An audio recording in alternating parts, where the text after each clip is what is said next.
All right, and good day, everyone, and welcome to today's session of A Course in Miracles, sponsored by Truly Foundation, your nonprofit organization that is purposefully providing this resource, this platform for the purpose of sharing advanced spirituality, advanced spiritual teaching, so that the collective of humanity can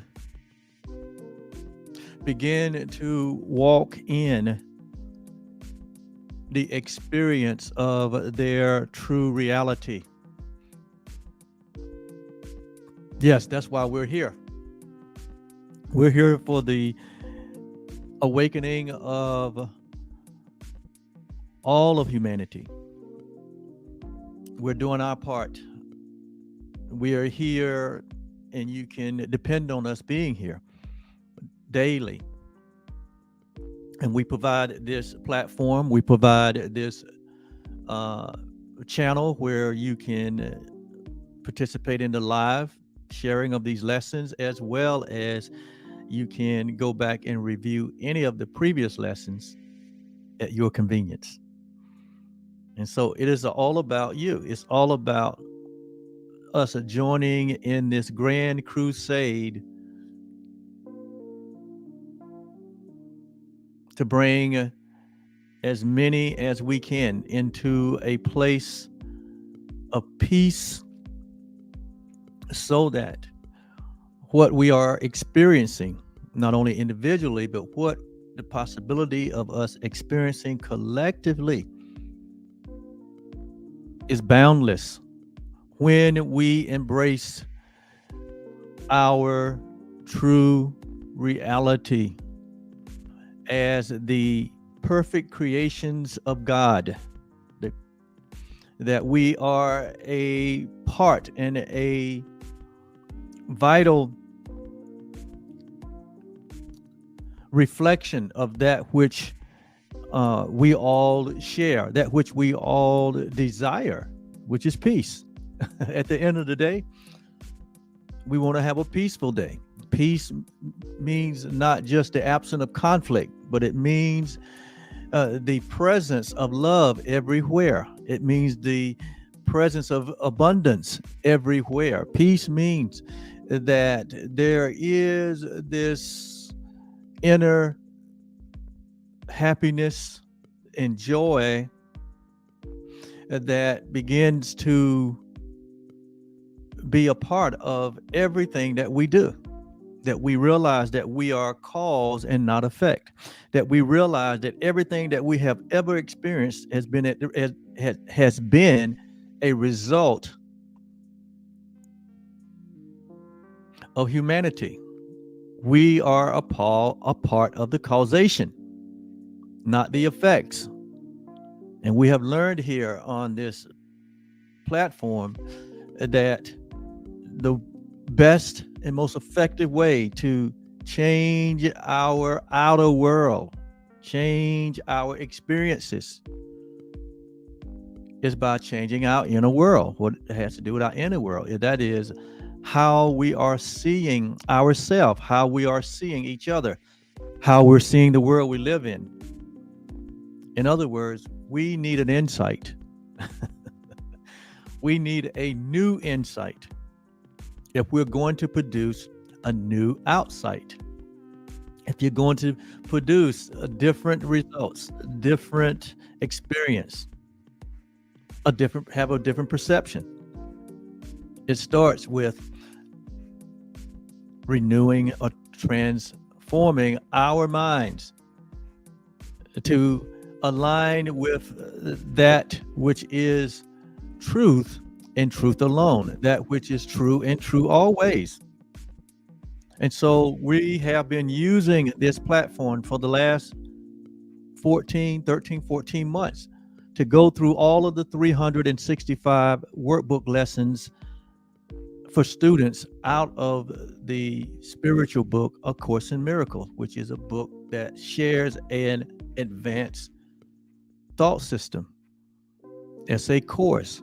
And in a course, the course is designed, all courses are designed with an objective in mind. And the objective of the Course in Miracles is to help us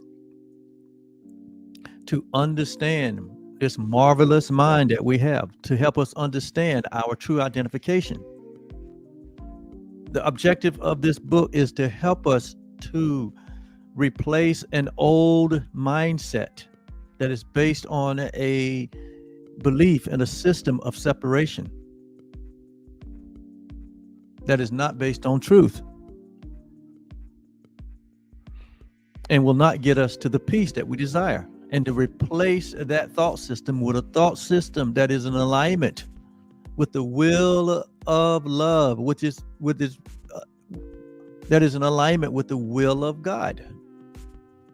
In reality, it's in an alignment it is a thought system that is in an alignment with what we really desire. And that is the knowing of ourself, that the full expression of ourself as love. This is what we desire. And so here we are today, taking another step up this ladder of awareness and enlightenment and awakening and newness of life that we were led down collectively many ancient days ago. So it's our responsibility, and we take our responsibility here on this platform. We take full responsibilities for our inner and outer world, for our experience. We take responsibility for what we have created. And most importantly, we take responsibility for what we now know based on all the lessons that have gone before the one today.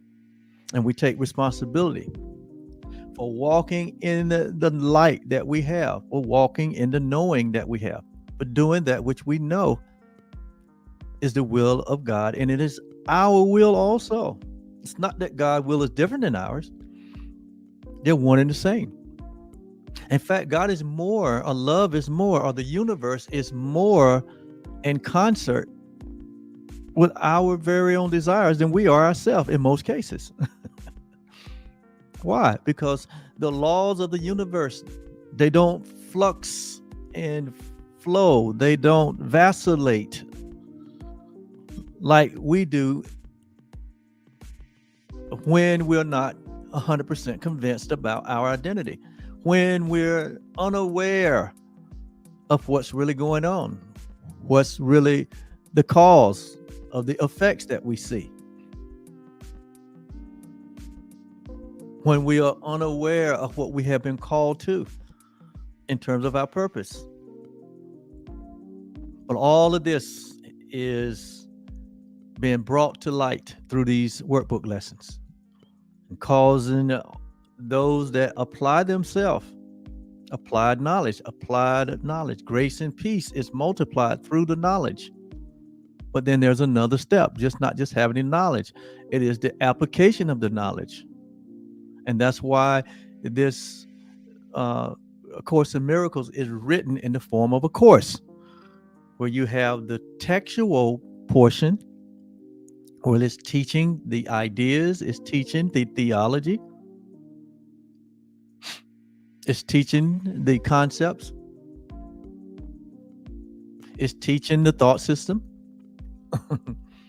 And then you have the next section of the book, which is 365 lessons, one for each day, that gives us an opportunity to practice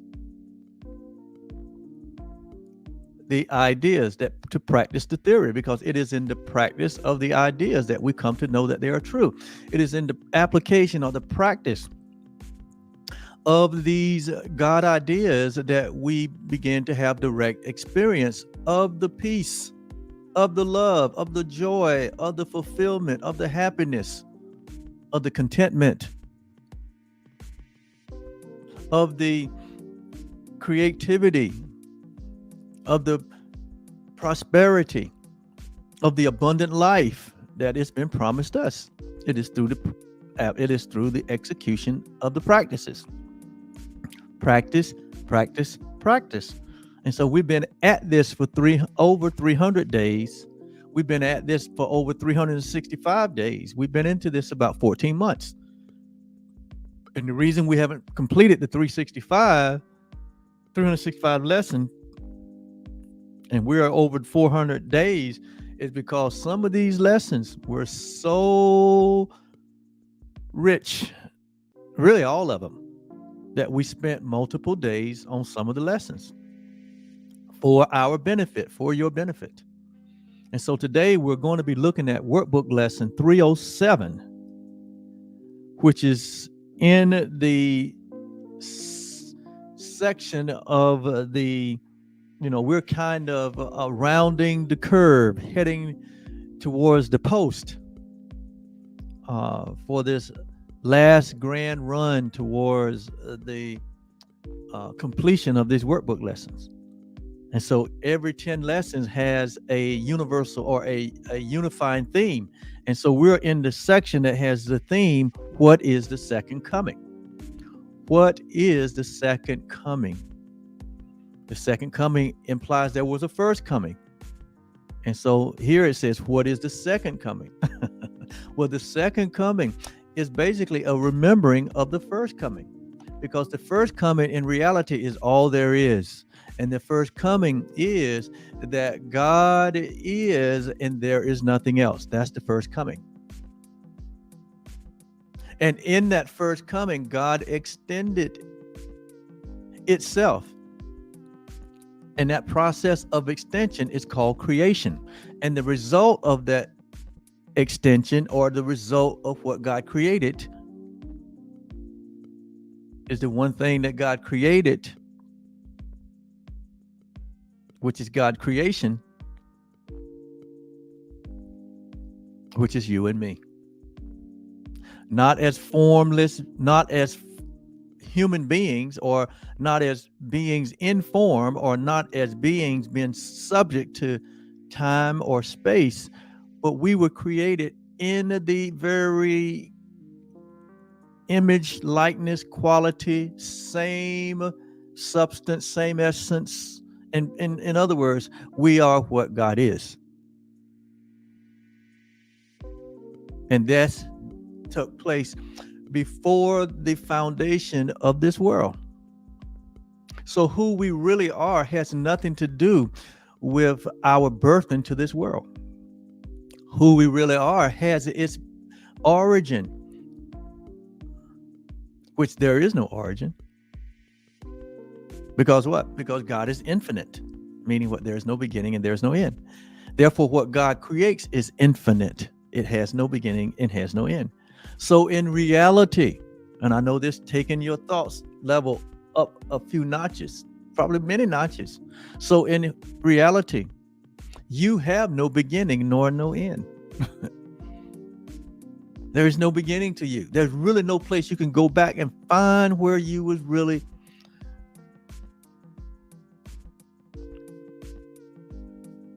find a point to say that's when it happens. Why? Because you are an idea of infinity. You are a creation of that which is infinite, that which is eternal, that which is timeless and formless, that which is all encompassing, that which is all knowing, that which is all powerful. We call it omnipotent. All knowing, we call it omniscient. And that which is everywhere present, which we call omnipresent. That is the essence of love, or the essence of reality, or the essence of God. Therefore, that which God creates, because God can only create or love or reality, can only create after its own kind. That is the law. It's the law of love. That's the law of creation. Can only create after its own kind. That's why when two human beings in form comes together, and what we call, or what we hear say, they making a baby. They can only make their baby after their own kind. In other words, after their essence, their DNA. That's why children usually look like their parents or act like their parents, or right. But that is not the creation process. That is the process of humanity making more humanity. And so that's a temporary experience. You can find the beginning of every one of those experiences, and you can find the end of every one of those experiences. So our human experience is not our experience of our essence. It is just a brief experience. It is a very, very brief experience that we have in this concept called humanity. Very, very, it's like the twinkling of an eye or the blink of an eye. That's what 80, 90, 100 years looks like against the backdrop of eternity. So we don't need to take this life so serious. It's not that serious. In fact, this life had its origin or its birth. This experience called humanity had its birth in what the Course calls a tiny mad idea, a mad idea of the belief or the idea of separation, which is not a God idea. There is no separation in love. There is no separation in God. There's only oneness. So this whole idea of creating this giant stage called this world was not a God idea. The potential, the power to do it, the wisdom to do it, the knowledge to do it came from the one source.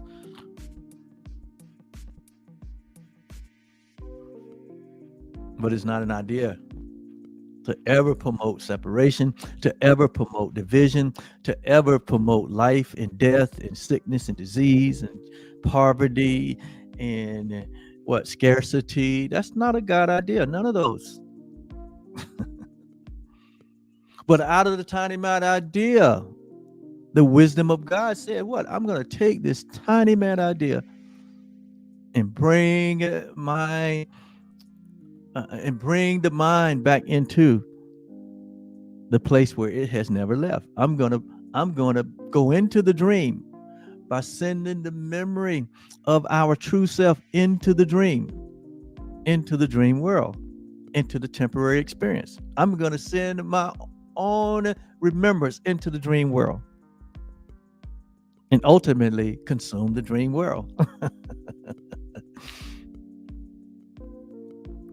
And so we wake up one by one within the dream through the remembrance of who we are. Truly Foundation here serves as a source of that means of the discovery of who we are, to remind us to be a light of the world. And so we're in this section on the second coming.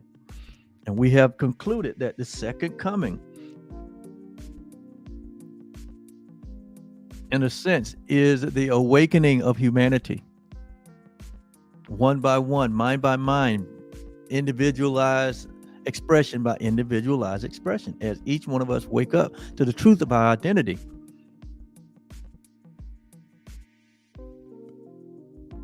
It lends the idea of this is we've been wakened before, we fell asleep, now we'll awaken for the second time.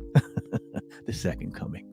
So you are, I am, to the conclusion is we are the second coming. When we wake up, when we recognize our true self, that is the second coming. It happens to you. It's, I know a lot of the religious teachings will have all of us to understand that that is something way in the future. It's some grand event that's going to happen. And we'll all be the observers of that.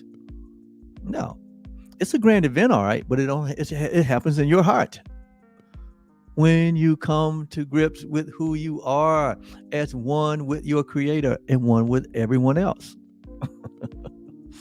That is the second.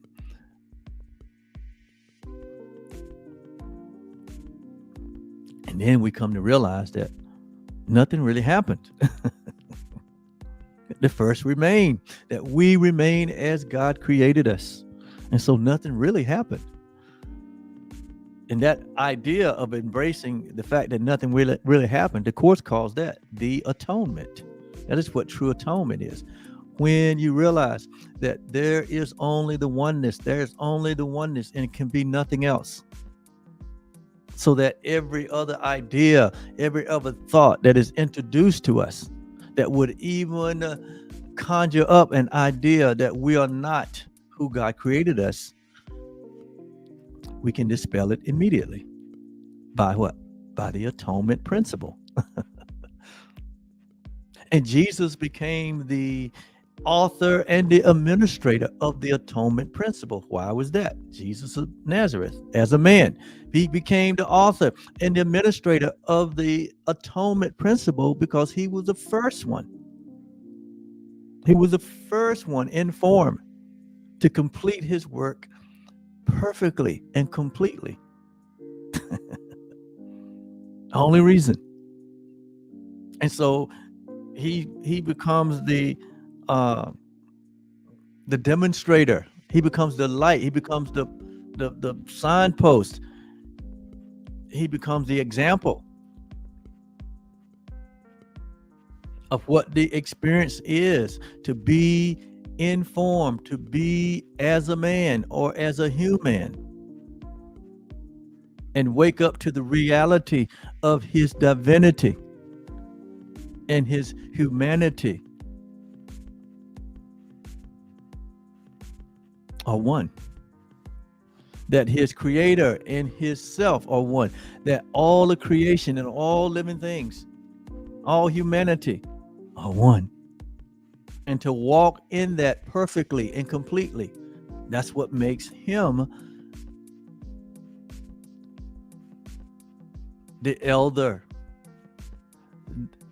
the author, like you said, the author and finisher of this reality, because he did it first. And he says, now that the example and the proof is in the pudding that it can be done, now as many of us will follow the footsteps and accept our true identity, it said it brings many into the glory of who we are. The Bible says it this way: many sons into glory. Because we are the glory of God.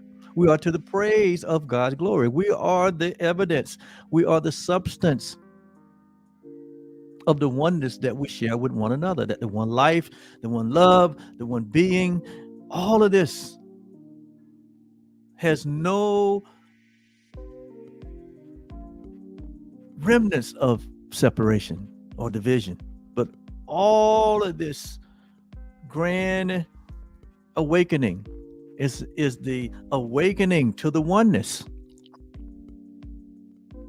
It's the awakening to our oneness, our one self. And when that happens, Katie bar the door in your life in a real way, then we become to experience really what true peace is. What does it really mean to love your neighbor, to love God, to love yourself? We really come to experience what the peace of God is, and to fully know what the will of our Father is. That it's not really a separate will, but it's really only one will. That there's really only one way. There's really only one truth, and there's only one life. And that's the abundant life that we all share in equally. Not according to this world, but according to that which God created, which has not been affected by this world. Has not been affected. Heaven is still intact. Love is still love.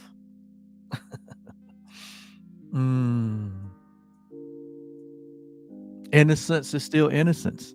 Oneness is still oneness. There is no stain.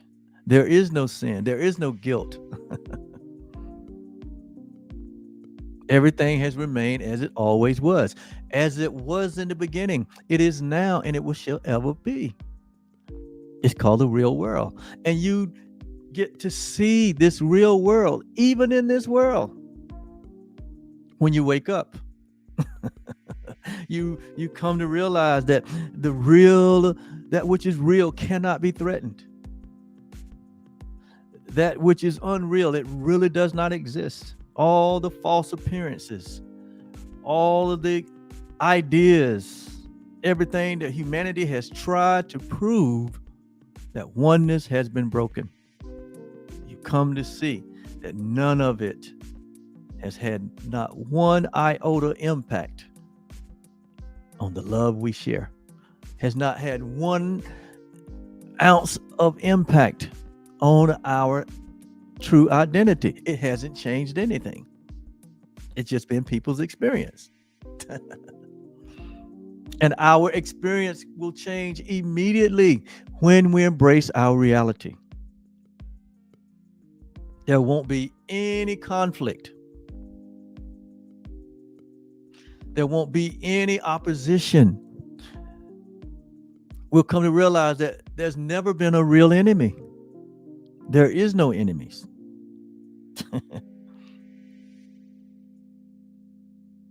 There is no separation. There is no division. There is not going to be some grand division of the good over here and the bad over there. All these are ideas that came out of a place of fear in the mind of humanity. These are not God ideas. And just because they've been put in certain documents that we call holy, don't make them true.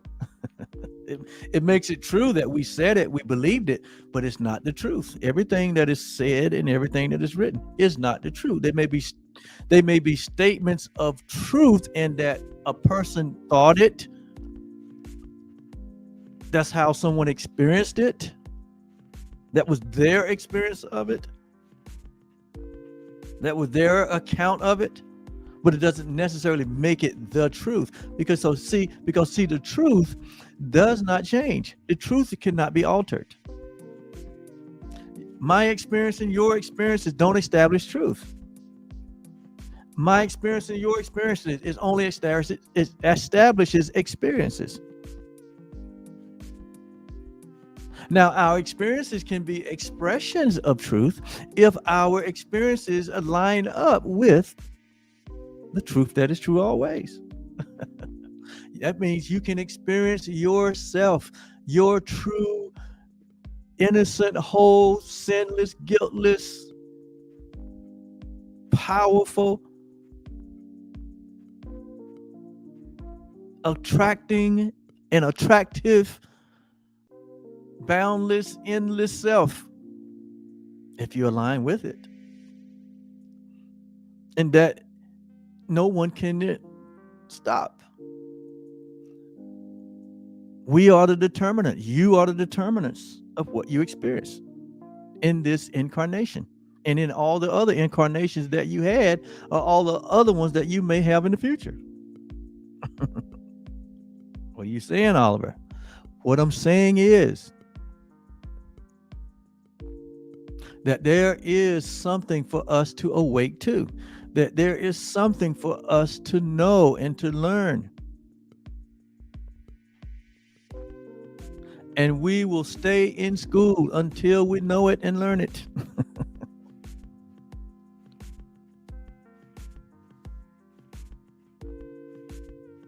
We will remain in school until we know it and learn it. So this may not be your first or last rodeo.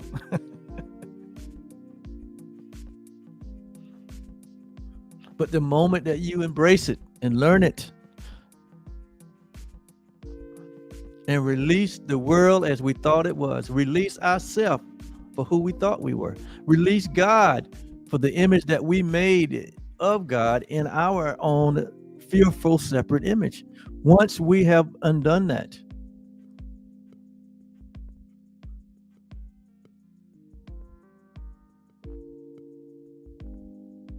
then the merry-go-round can stop.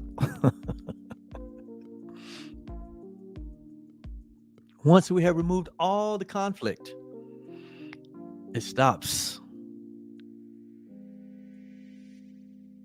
All the doubt, all the fear, all the guilt, all the hurt, everything that we experience as a temporary separate self that would become a block to the awareness of our true self. It has to be removed.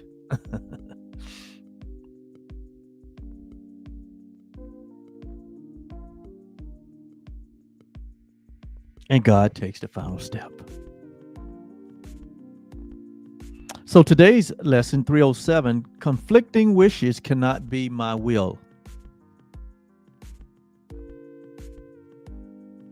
Conflicting wishes. First of all, we all have desires. We all have wishes, but they cannot be conflicting. They cannot be our will. They're not God's will. There is no conflict. There is no confusion in God. There's only harmony. So conflicting denotes disharmony. So when our desires, when our awareness or consciousness is not at peace, it's conflicting. And there's disharmony, there's misalignment.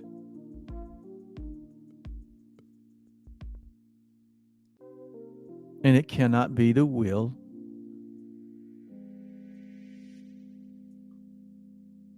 that we are, or it is not the will of God. There is no conflict. Wherever you see conflict, there's a lack of peace. There's a lack of vision. There's a lack of awareness, a lack of real consciousness, true perception, a lack of Christ vision, where there's conflicting wishes. And we hear it, we say it, we participated in it. Here's a conflicting wish. I desire peace. However, I reject my true identity. That's a conflict. I desire to live an abundant life. However, we see ourselves as separate and inferior, or we see ourselves as different based on form. That's a conflict.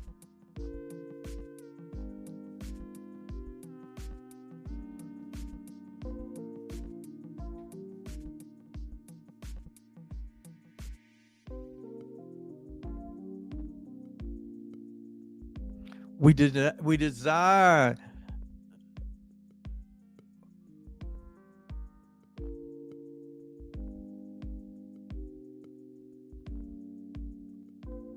to have life forever, eternal life. And then we turn around and say, well, we're just human. We're imperfect. That's a conflict. We desire peace in our minds.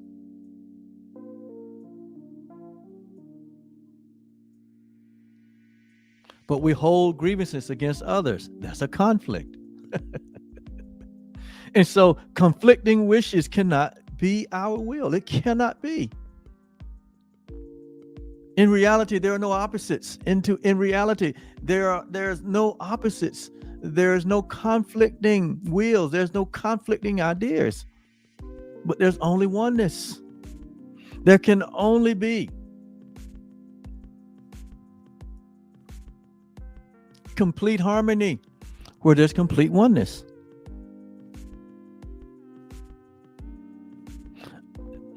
That doesn't mean that the expression of that oneness can take on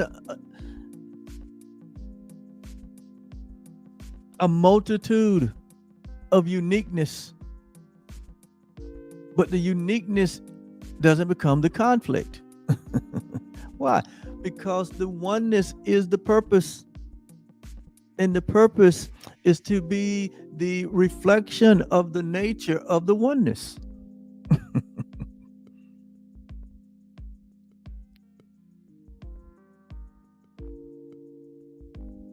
And so conflicting wishes cannot be our will. We can't have a conflicting interests. We have to understand, but there's only one interest, and we have a shared interest. There's only one life, and we all share in that life. There's only one race, and we share in that race. There's only one gender, and we share in that gender. There's only one nation, and we share in that nation. There's only one kingdom, and we all share in the one kingdom equally.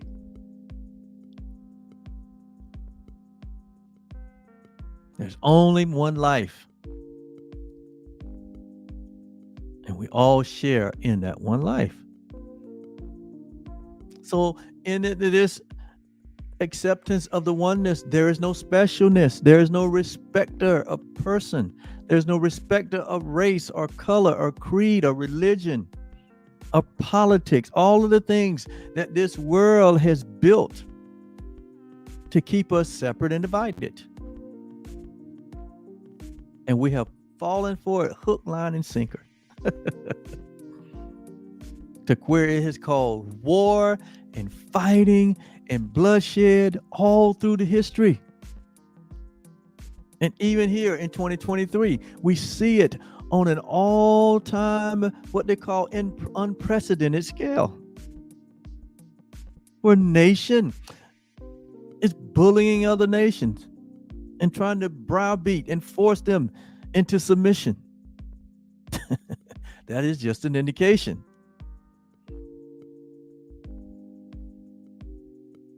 of leadership that is asleep, still believing in separation, still operating from a place of sin consciousness, guilt, and fear. Not realizing that what they would have for their neighboring country, they will have for themselves. They don't understand the law. Not understanding that with the same measure they're being met, they're meting out to their sister nation will be met back to them. Not understanding. A lack of awareness. Not understanding that all the trauma and the drama and the anguish that they're causing upon other nations, they're causing it to themselves.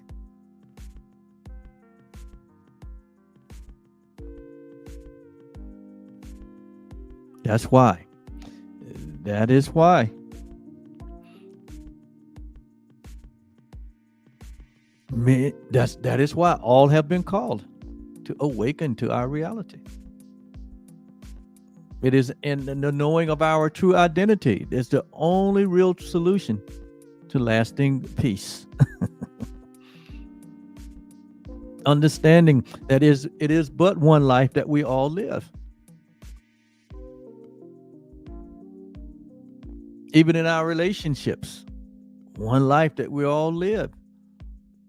In our families, in our communities, in our nation, when we begin to really educate our people on this principle of oneness, will there ever be real solutions? Will there ever be real solutions? And so conflicting wishes cannot be my will. And this lesson starts out with a somewhat of a prayer that we're going to share.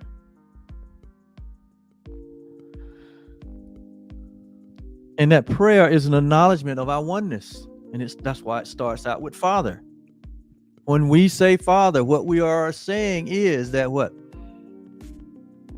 There is but one cause, there is but one source, but there is but one reality. And that one reality is the originator of all reality, of the only reality there is. That's what the word Father means. It means the originator, the original. And all that comes from the original is just like the original. So here it's talking about the original will.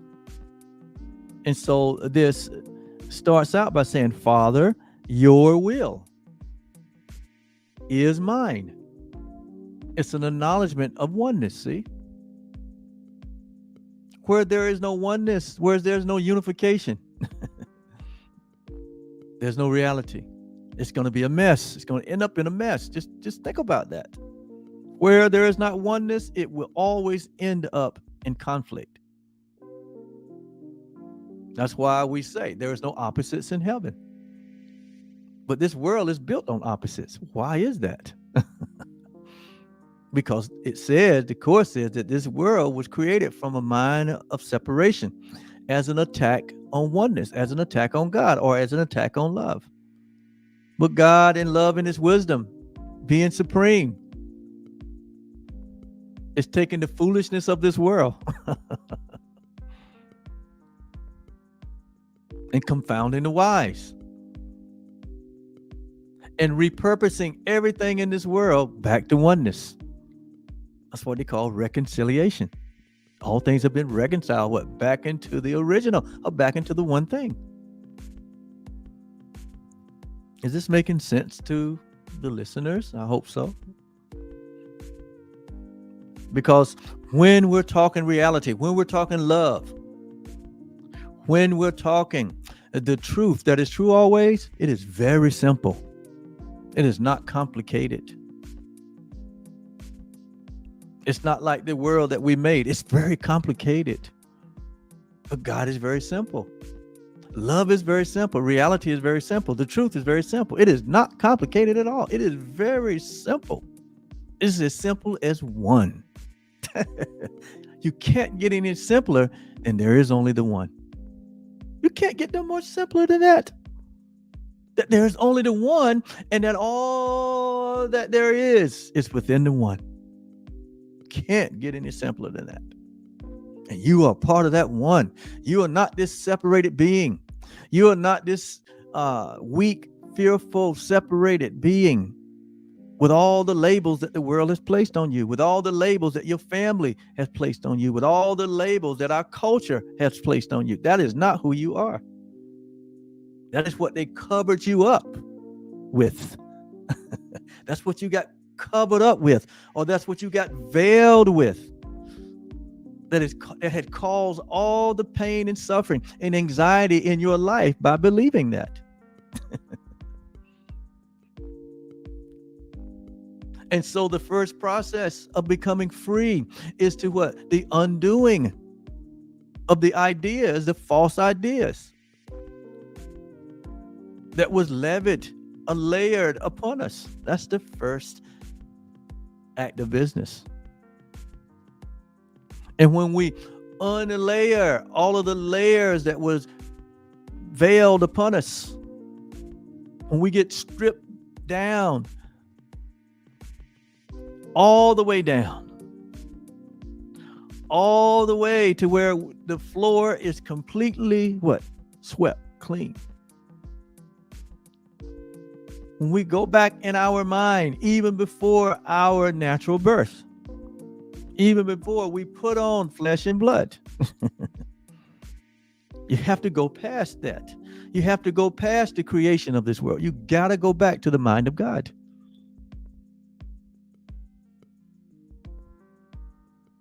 And discover that as God is, so are you, and that you remain as God created you.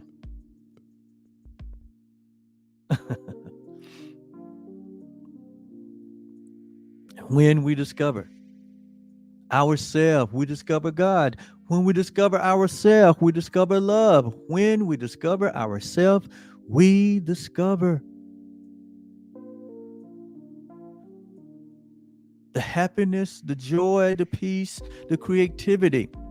We discover the abundance of grace and the gift of righteousness that we have been honored with by God, that God has really crowned us with glory and honor.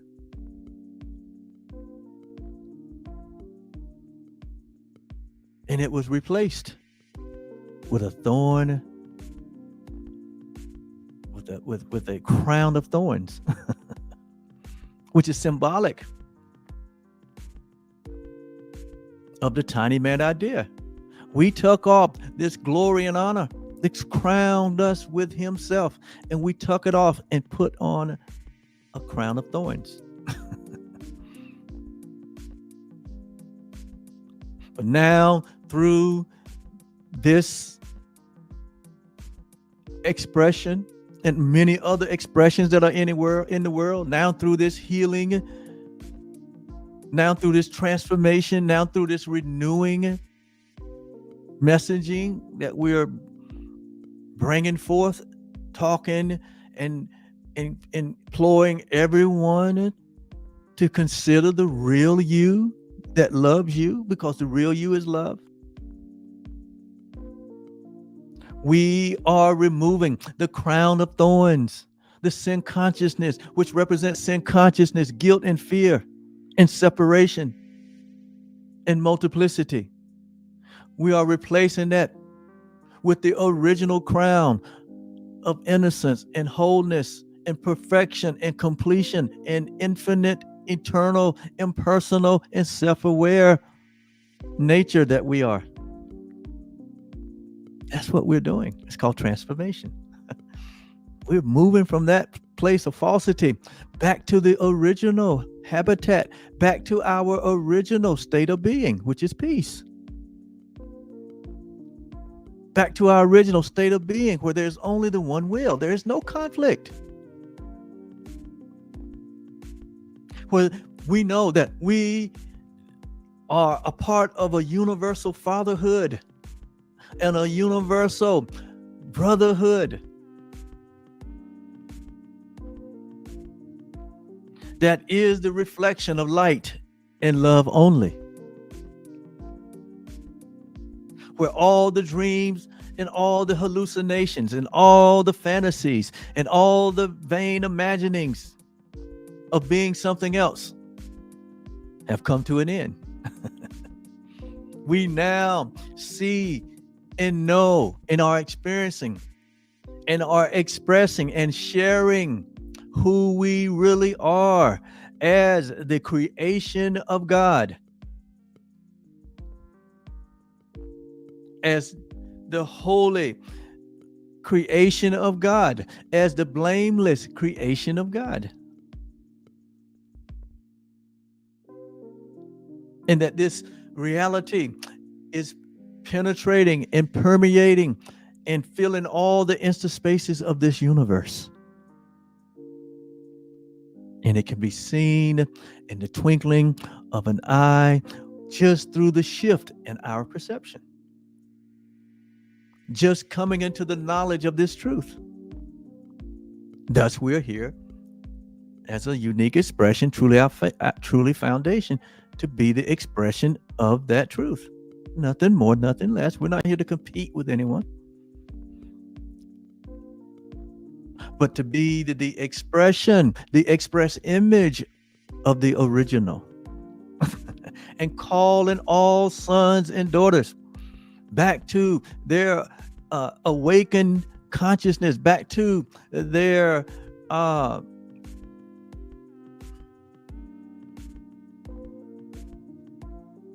place of enlightenment.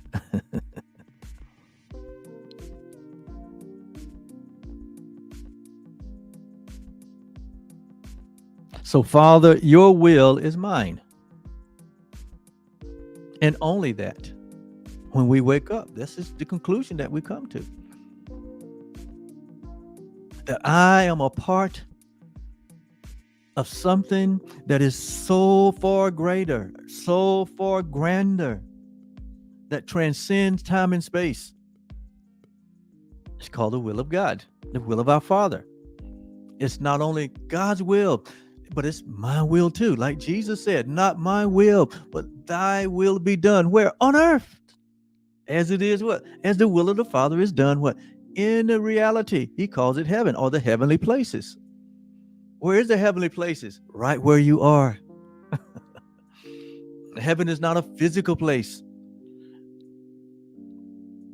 Heaven is a state of awareness, a state of consciousness.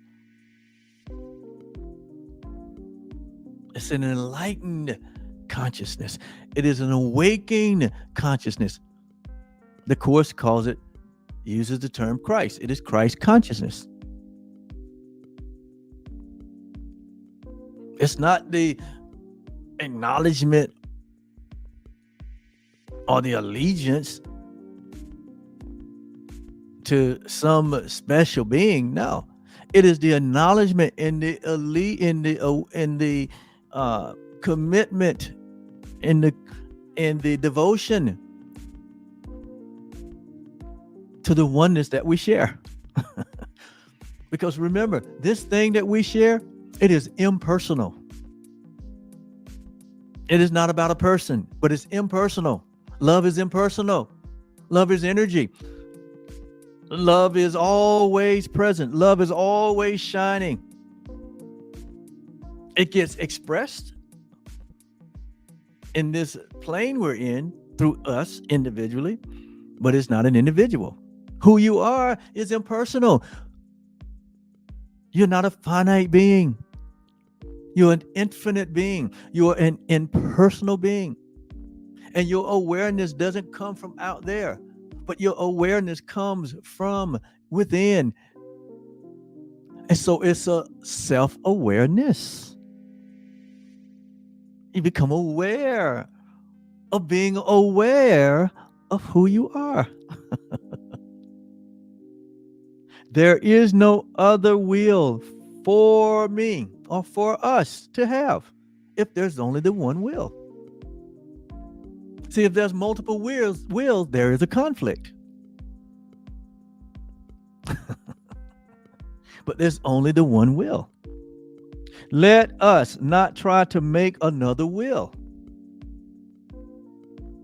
for it is senseless and will only cause tremendous pain. All of the pain that we have recorded in history, all of the pain that we can see even here in 2023 happening. It may be happening right in your present. It may be happening on foreign land. It may be happening across town or in your neighborhood or in the next state, or it might be happening in our neighboring country. Wherever the pain, wherever the conflict, wherever the lack of peace, wherever the lack of prosperity and abundance of life, it's only happened because there is a conflict. There is a will that is out of alignment with the one will of God. That is the source of the problem. There's only one will. And that will of God is to let it be what on earth as it is in heaven. And how is it in heaven? There's no sickness in heaven. There's no disease in heaven. There's no scarcity or lack. There's no conflict. There is no prejudice. There's no inequality. There is no judgments. There's no hatred. There's none of these things. There's no inequality. There's no superiority or supremacy. There's no inferiority. All of these things that we observe that are painful, they're painful because we are trying to deploy another will other than the one will that we share.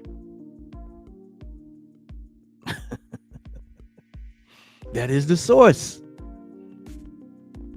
It ain't because one nation got more than another one, or one has less, or one is more developed than it. It had nothing to do with the stuff. It all has to do with the thinking.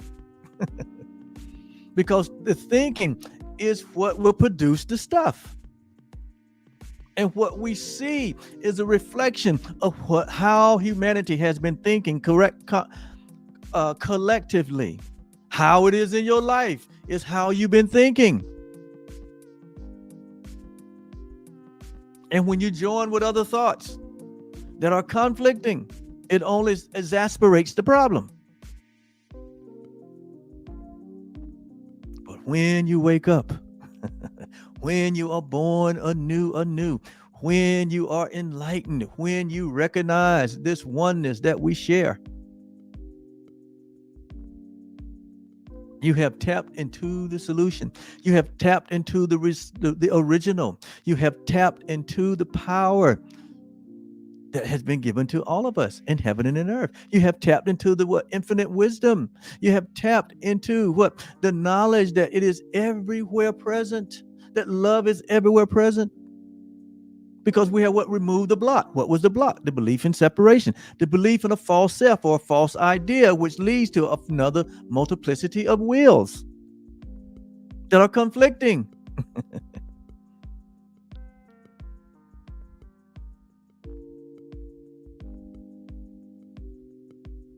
So let me not try to make another will, for it is senseless and will cause me pain. That's why it is so important to study, to show yourself approved, so that you can come into the knowledge of the will of the Father.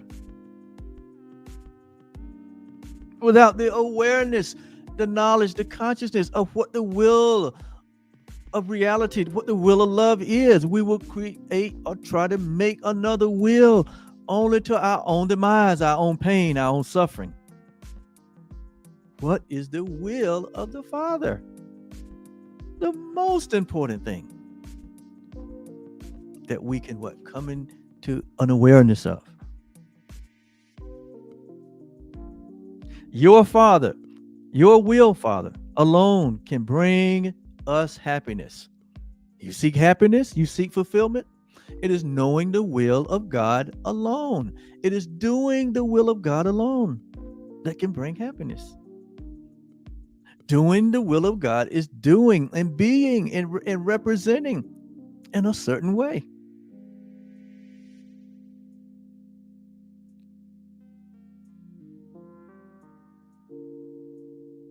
So if we are doing and being and sharing without knowing what the will of God is, it could be the reason for our disappointment. It could be the reason for our anguish, for our anxiety, for our lack of peace. It could be the reason for our lack of advancement or progress. It could be the reason that we're stuck in the same cycle of results, day after day, month after month, year after year. Could be the reason. Paul said that we all need to examine ourselves, examine what we're doing, examine who we're being, examine what we're sharing, to see if we'll be in the faith, or in the will of God. Lest we find ourselves kicking against a prick. Lest we find ourselves creating a new will. Unless we find ourselves creating a new God in our own limited, fearful image.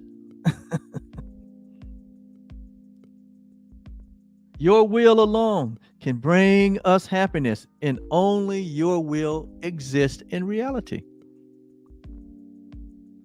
If I would have what only you could give, what only you can give. Notice now, if I would have what only you can give.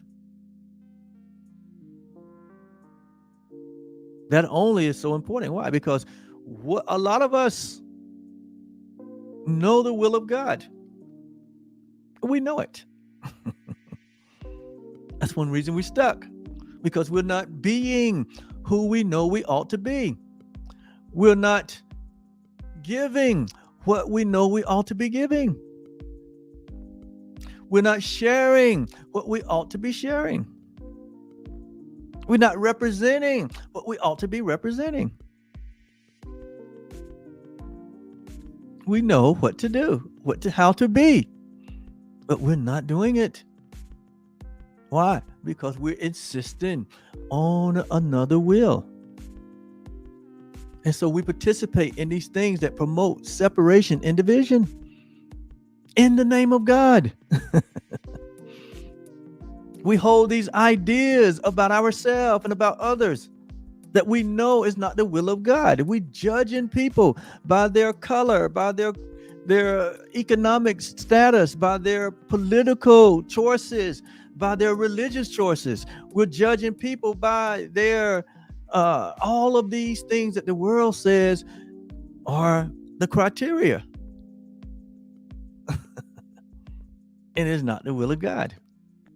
It's not the will of God that 3% of the people on this planet is controlling 97% of the resources. That's not the will of God.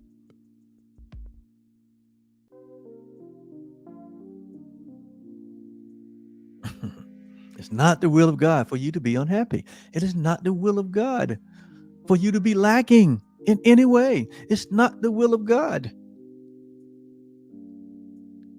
that humanity would be leisurely taking one another's life physically. It's not the will of God that we have all of these things that are not the abundant life in the areas of our relationships, our love relationships, our families. It's not the will of God that we have all of this disharmony, all of this lack of good health, peace of mind, wellness. There should not be a mental health epidemic. Should not be a drug epidemic, or there shouldn't be a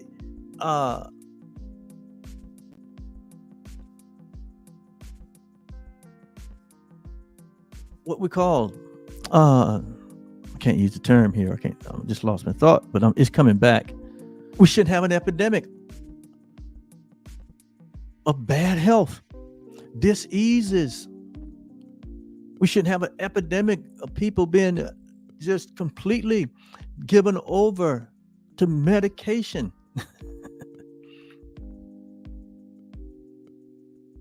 Socialization.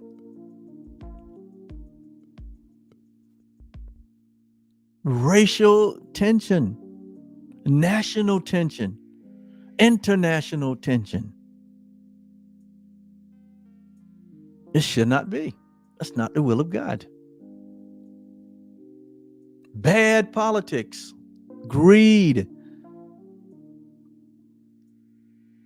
all of these things that we know that are only bringing pain in the lives of people. The sharing of known error so that we can control people. Putting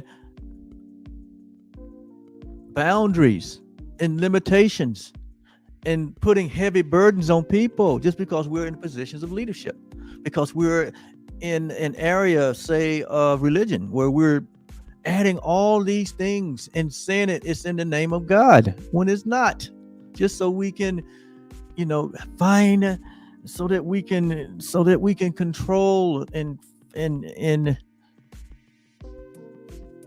gather up what we can gather up for ourselves. It should not be. That is not the will of God. Where the Spirit of the Lord is, there is liberty, there is freedom, there is equality, there is oneness. So is there a lot of work to do? No, not really. There's only one thing to do. And that's what? It's for the grand awakening of all humanity. Because when you wake up, you see and you know and you commit to the one will, the one interest that is our interest.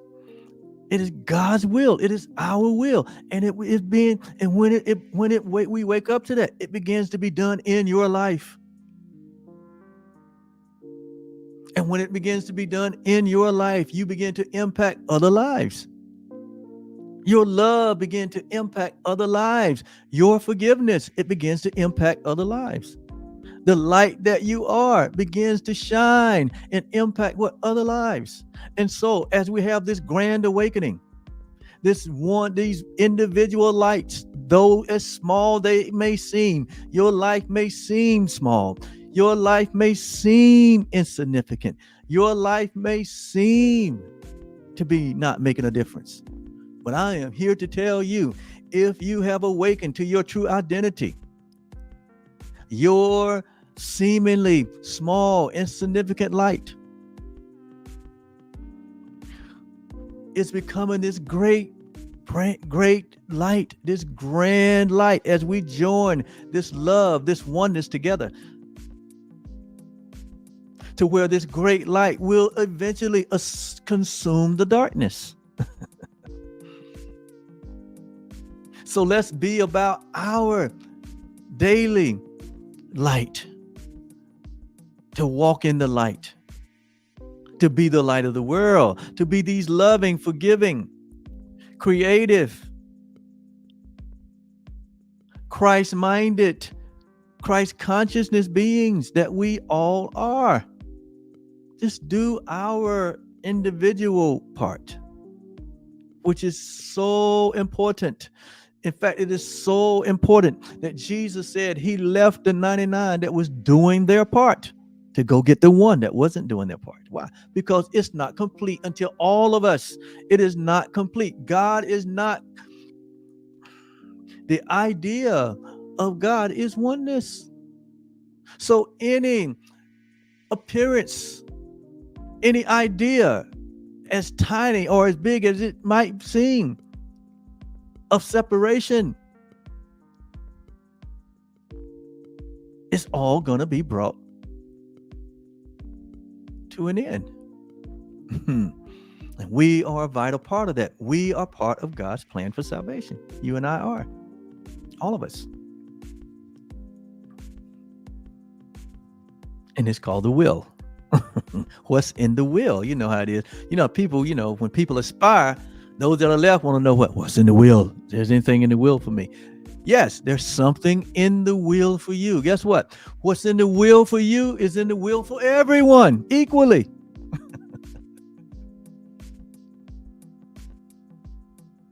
And it starts with your happiness.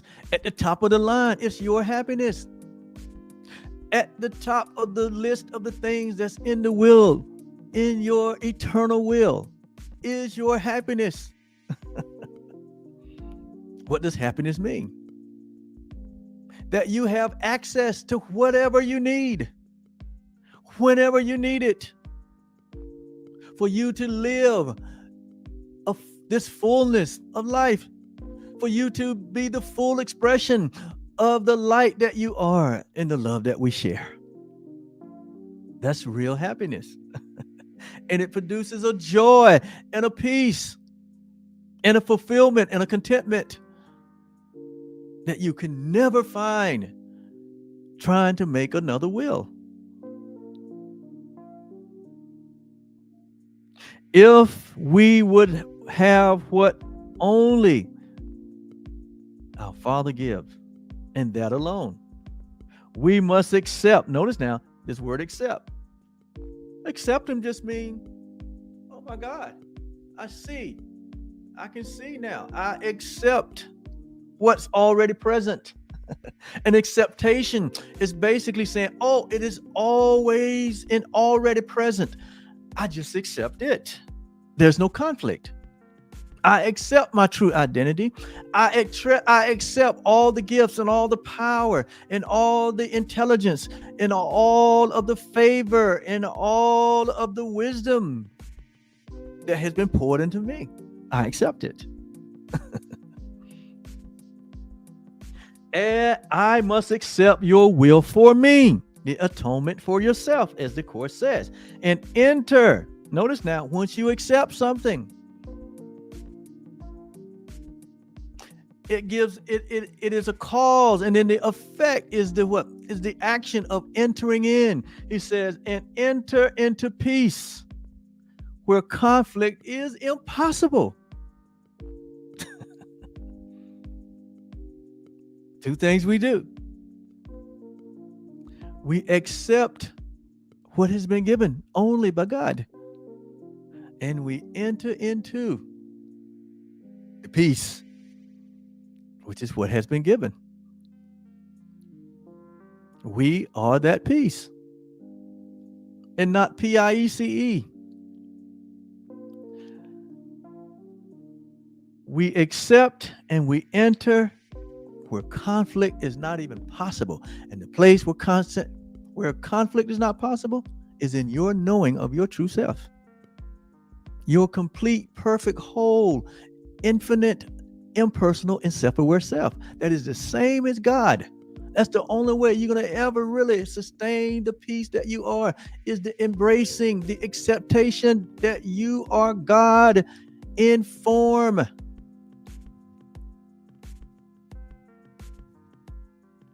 And God is you in spirit. And form and spirit has become one. Heaven and earth has become one.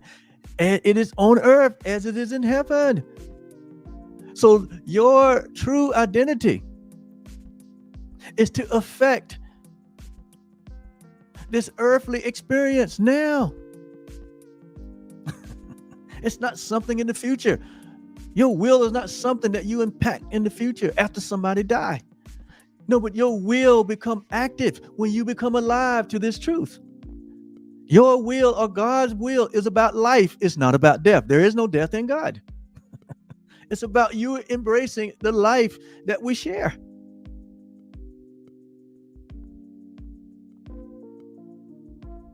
Your creation, God's creation, is one with God in being and in will. You see this? Your beingness, who you are as a being, who you are as a will.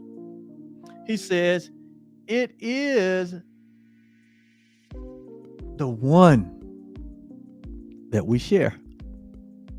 There is no difference in you and divinity.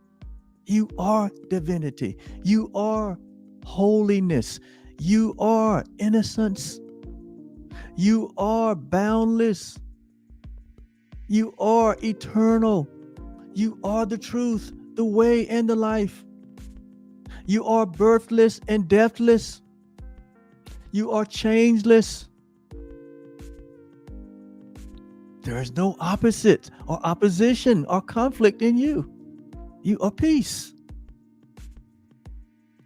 There's no beginning and there's no end. You merely is. Like they say, it is what it is. You are what you are. You are the I am. And that you are. You are the I am of God. You are the express image of your Father. And everything that's in the Father is in you.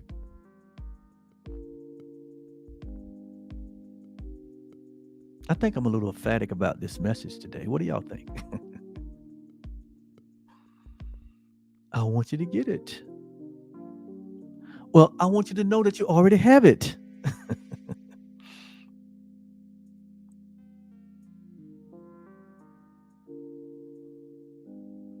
We are here not to convert you or to save you or to do any of those things.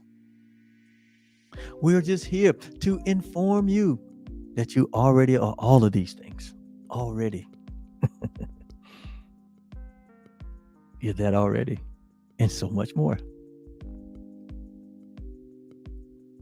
So that which God create is one. In being and in will. And nothing contradicts the holy truth. Notice now, the whole truth. And what is the whole truth? Here's the whole truth about you and about me and all humanity. This is the whole truth. That we remain as our Father, as God, as love, as reality created us. Nothing has changed. Even on this big stage where we see nothing but change, even in this big world where we see nothing but coming and going and movement and change and flux and flow. When you get Christ's vision, when you see through the mind of Christ, through the eyes of God, even in all of this movement, even in all of this seeming conflict, even in all of this seeming change, nothing has changed. In fact, you come to realize that you are the one that's providing the power of all the movement. But you ain't changed. You're like the big screen on which all of the drama and the trauma, the ups and downs, the sorrows and pain plays out on this movie screen. But the screen's not affected about any of that. Who you are as love, as the beloved, you are the cause of all of the experience that you have ever experienced. But none of it has changed who you are. You are still this dynamic, changeless, energetic, powerful, all-encompassing, infinite self that we share with God and with each other. So sit back and enjoy life. It should be enjoyable. When you realize this, when you're now thinking and seeing from this perspective, life is adventurous. Life is enjoyous. We should be the happiest people on earth. You should have more fun than anyone. You should give more than anyone. You should comfort more than anyone. You become, like he said, you become the light of the world. And you are.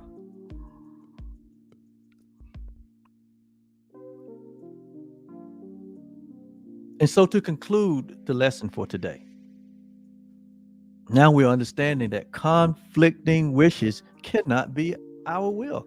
It cannot be. You can't be in the will of God and have conflicting wills. You cannot be in your right mind, in your peaceful self, your joyful self, your most creative self. You cannot be, like they say, living your best self and having conflicting wills. It's impossible.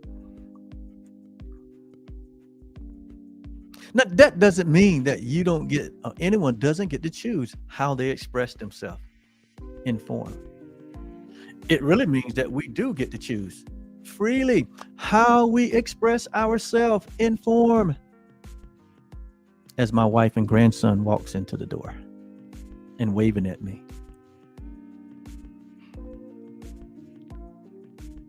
And so to conclude, and with this prayer, we enter silently. How do we enter? Silently. Why? It's the thing of the heart. It's the thing of the heart. We don't go out and act crazy. We don't go out and try to convert people. That's not love. To go out and to convert people is to make the error real. You're in your zeal, which is what they do in religious communities. They tell them, go out, beat the doors down.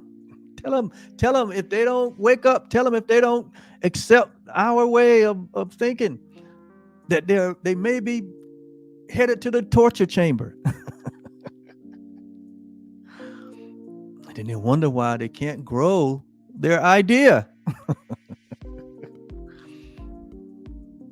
No, the world has advanced way beyond that approach, that strategy, that falsity. God is working within the heart of every being. Why? Because that's where God is. God, the memory of God, the memory of your true self is inside of you. You don't need a chorus. You don't need a collective army. All you need is you to wake up to yourself.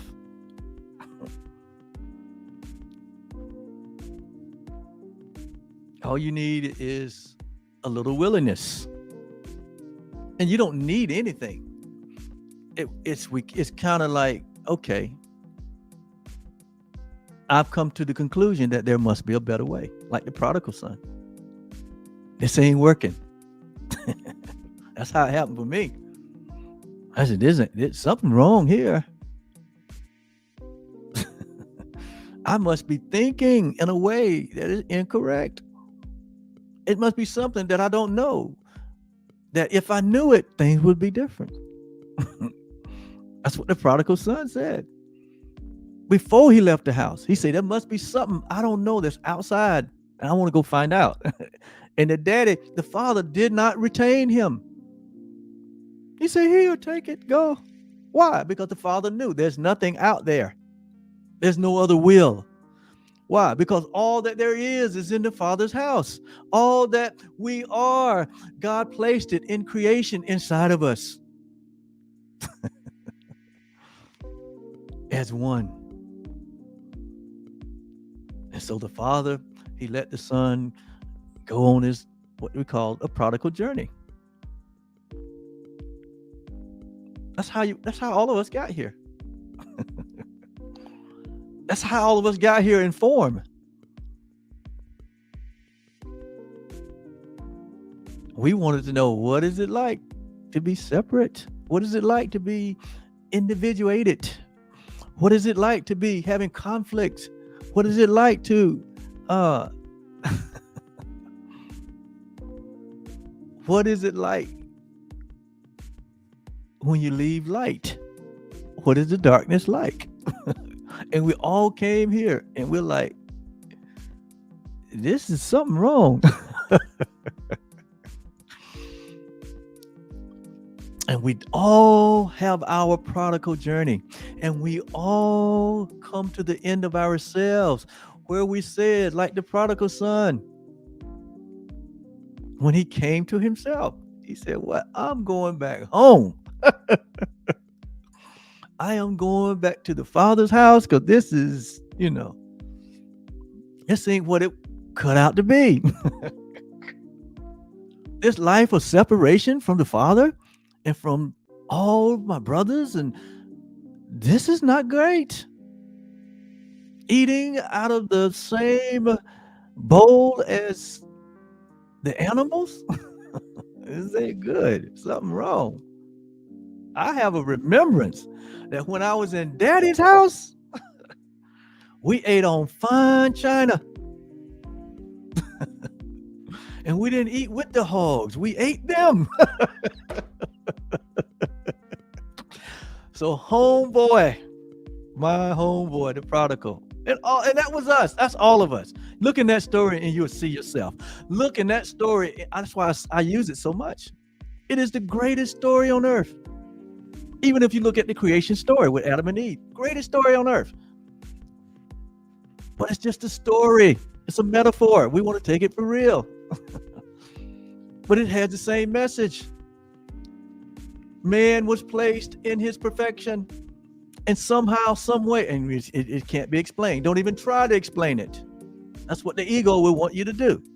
To try to figure out, well, why did this happen? No. In reality, the Course said it didn't happen.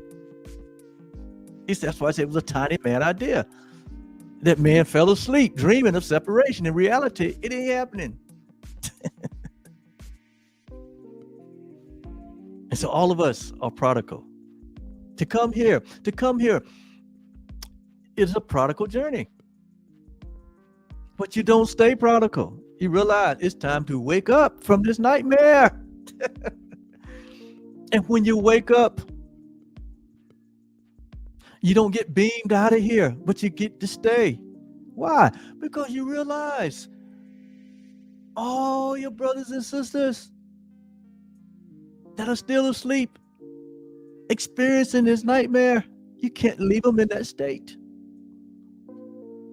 So you become a part of God's plan for salvation for everyone. Because you understand it is the one will that we all share.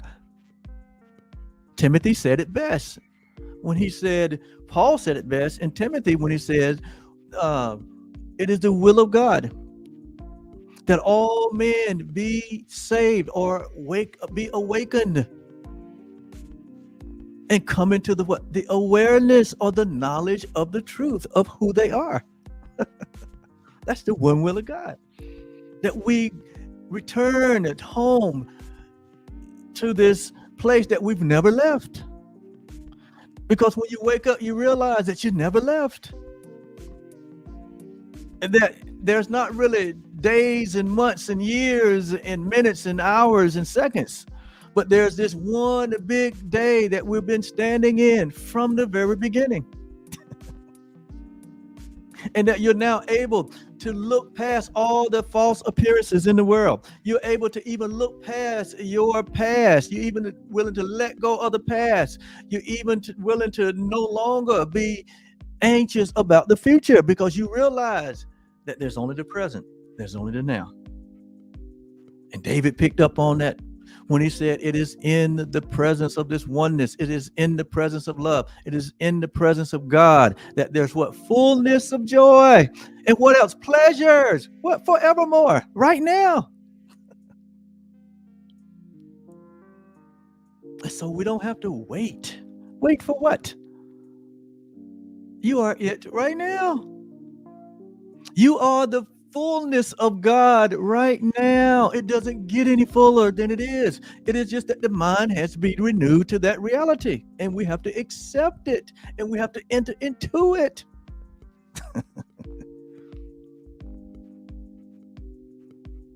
And I'm only here to serve as a reminder, because somebody reminded me. Someone was holding this light for me when I was in confusion and conflict, and now hey, I understand my responsibility is to hold this light, to be a light so that others can see their way out of their trauma and drama and pain and suffering, out of their habitual, continuous dysfunction and malfunction of the mind.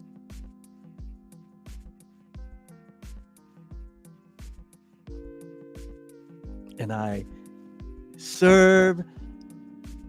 do the will of my Father gladly, without any reservation.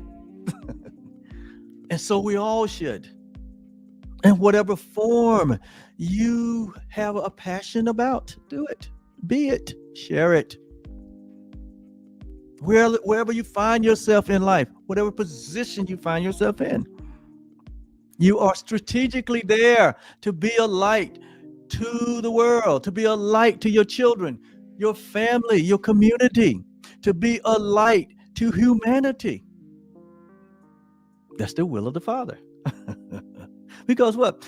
We're all a part of this one. It's not the many, it's only the one. Only the one. And so with this prayer, we enter silently into a state where conflict cannot come. When the mind is renewed, Paul said, be ye transformed by the renewing of the mind, so that we would know what that good and acceptable and perfect will of God is. See? That's the purpose. That's the purpose why I'm here. That's the purpose for Truly Foundation.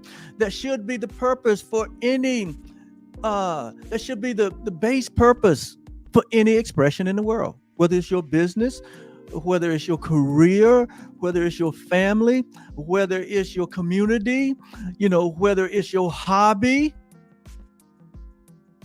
It doesn't matter. It's your very life.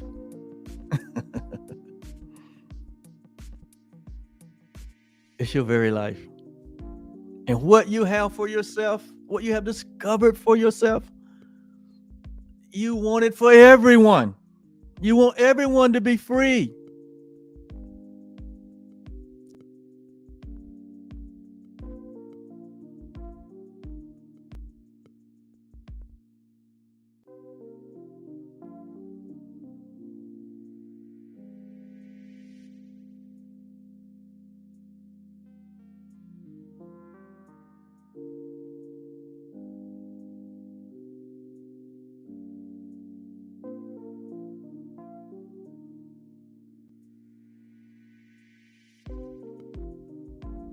Okay.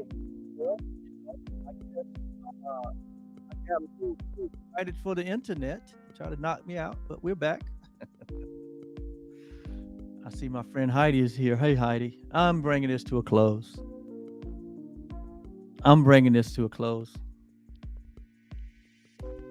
And with this prayer, we enter into silence, into a state where conflict cannot be. It can't come, because we join our holy will. So notice now, this will is holy. So we join the holiness of our will with God's in recognition that they are the same, or that they are one. So when we recognize that the will of God and my will is one, we have entered into where there can be no conflict. There could be no conflict. Only here to be truly helpful. That is right, Heidi. And you know what? We're only here for God. You realize that we're only here for the will of God. Because when we say we're only here for God, we're saying that we're included in the God that we're only here for. So we're only here for the one self that we all share. Only.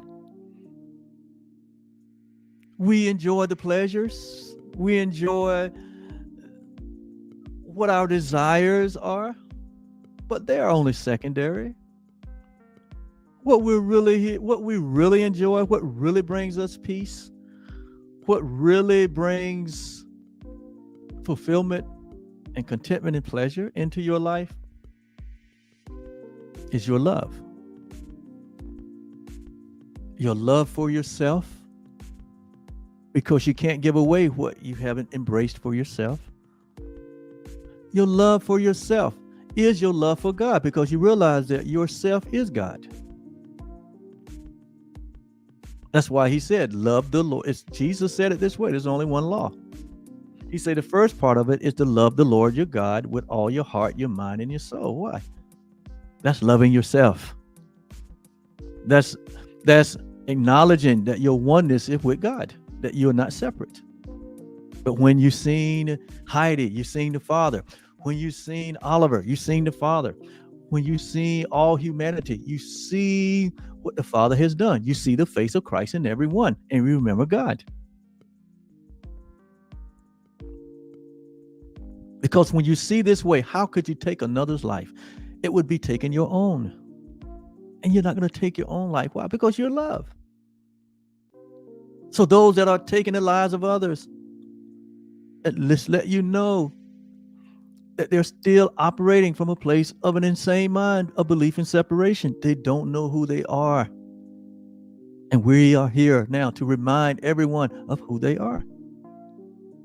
And the second part of that one law is to love your neighbor as you love what? Yourself. You can only love your neighbor as you love yourself.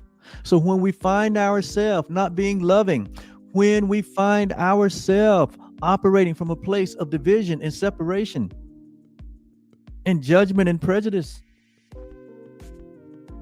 We're not loving ourselves. We think we're withholding our love from someone else, but we're withholding it from ourselves. That's why we feel so bad. You ever notice that when you're holding grievances against someone, you feel bad and you wonder why they did this to me? No, there is no me and them. It's only us. It's only the one. So whatever you would have for your brother, you will, and you're going to have it and experience it for yourself. So release your brother. Like the Course says, true forgiveness is that what we thought our brother did, actually, it has not occurred. Only in dreams, and dreams are not real. This has been a beautiful lesson. It has blessed me above measure, and I hope it has blessed you. And if you're reviewing the replay, it ain't no less of an impact. There's no less power in the replay. Just give yourself over to the reality and go skip off and have a joyous life because you deserve it.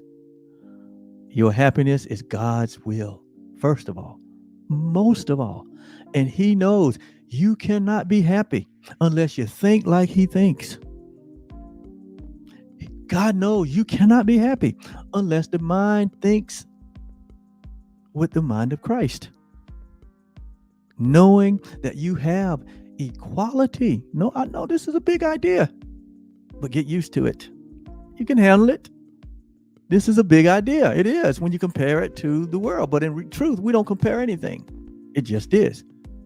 But the reality is you have equality with your Creator. And you can't experience true love until you embrace that and accept that and enter into that. I and the Father are one. That's equality. When you see me, you see the Father. That's equality. Jesus didn't blink an eye about it. But His experience of that is not going to help any of us until we accept it for ourselves. Accept the atonement, the at-one-ment for our very own self. And this has nothing to do with religion.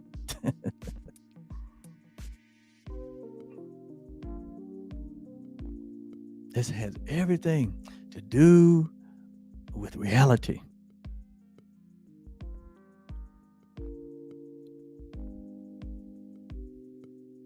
And the reality is,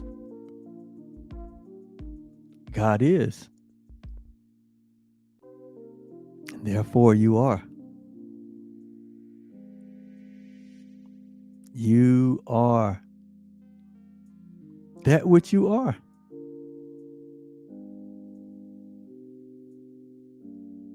Jesus said it this way, or God said it this way to Moses. He said, go tell him. Tell Pharaoh that I am sent you.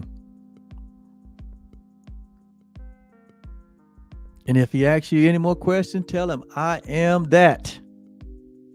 I am. And that should be your response. If anyone ever questions your innocence, if anyone ever questions your holiness, because you are as holy as God, you are as innocent as God, you are as perfect as God, you are as complete as God, you are as creative as God, you are as infinite as God, you are as eternal as God. And if anyone ever questioned that, do like your elder brother did. Give them this response. Say, I am that. I am. So God is, therefore what? I am. That I am. That's enough. I'm just so excited about where these final lessons are taking us. These lessons are not taking us to an end, but they're taking us to a new beginning. It's only the beginning. It's only the beginning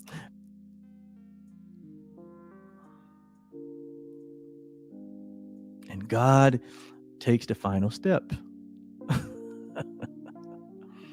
God takes the final step. Have yourself a great rest of the day. Heidi, so good to know that you are in the room and everyone else that are here. I know people in the room, a lot of people don't make comments and it's not required. I don't have to have any.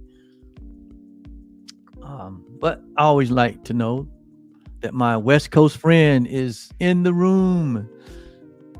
I can always tell when she's in the room anyway, because I don't know. When I join, it's almost like we join our oneness together. And boy, it goes up about 10 notches. Don't it, Heidi? All right. How sweet it is to be loved by loved. And until tomorrow, you have a great day. Bye-bye.